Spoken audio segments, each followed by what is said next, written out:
Well, in a first ever trilateral summit at Camp David, the US President Joe Biden will host his South Korean counterpart Yoon Yeol and the Japanese Prime Minister Fumio Kishida on Friday at the presidential retreat. The summit comes amid heightened concerns over China in the Indo-Pacific and persistent provocative behavior by North Korea in the region as well. China is keeping a tab on the summit. Just a day ahead of the summit, Russian and Chinese warships were spotted near the Japanese islands. While they did not enter Japan's territorial waters, 6 Chinese ships, including missile destroyers, and 5 Russian vessels sailed between Japan's Okinawa Island and Miyako Island before moving towards the East China Sea. Japan expressed grave concern over their presence. This is the first time that Russia and China and their ships have sailed through this route. Now, the South Korean intelligence also believes that North Korea could fire a ballistic missile ahead of the trilateral summit. The missile launch could also be a show of defiance against the upcoming second round of large-scale military drills between the US and South Korea. The exercises will include over 30 separate drills. The last round of military exercises prompted a strong reaction from Pyongyang when it tested a series of nuclear-capable weapons. This week, North Korean leader Kim Jong-un called for an increase in missile production, and on Thursday the United States hit out at Kim Jong-un at the United Nations Security Council for unlawfully developing nuclear weapons and ballistic missiles. We cannot have peace without human rights, and the DPRK is a case in point.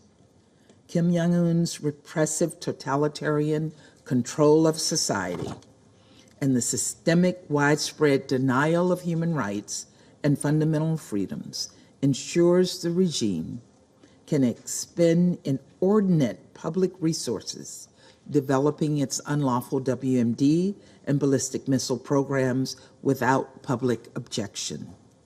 This war machine, which stands in violation of multiple Security Council resolutions, is powered by repression and cruelty. Now, during the summit at Camp David, the US, Japan and South Korea are expected to launch a series of joint initiatives on defense and technology. The 3 leaders will set up a 3-way crisis management hotline. They are expected to discuss their shared concerns on China and North Korea. The summit is the first Biden has held during his presidency at Camp David and comes amid a thaw in the historically complicated relationship between Japan and South Korea. Japan colonized the Korean peninsula from 1910 to 1945.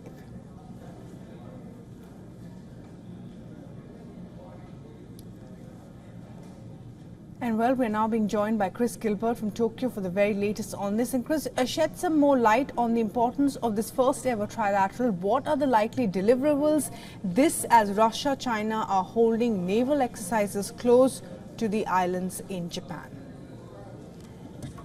That's right. Well, this is a huge milestone for the United States. It has long wanted to get Japan and South Korea on the same page and in the same room. And at last, it looks like they have done that.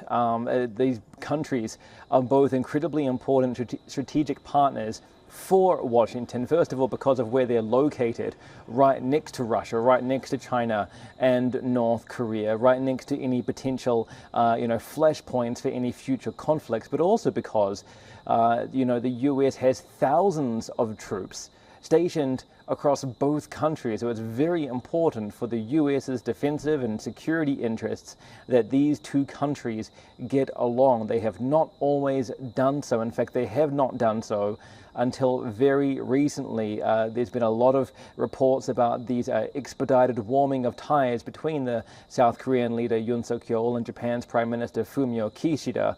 But this has really only happened since these leaders came into power a year or 2 ago. Japan and South Korea share a lot of bad blood going back to Japan's at times brutal rule of South Korea up until World War II.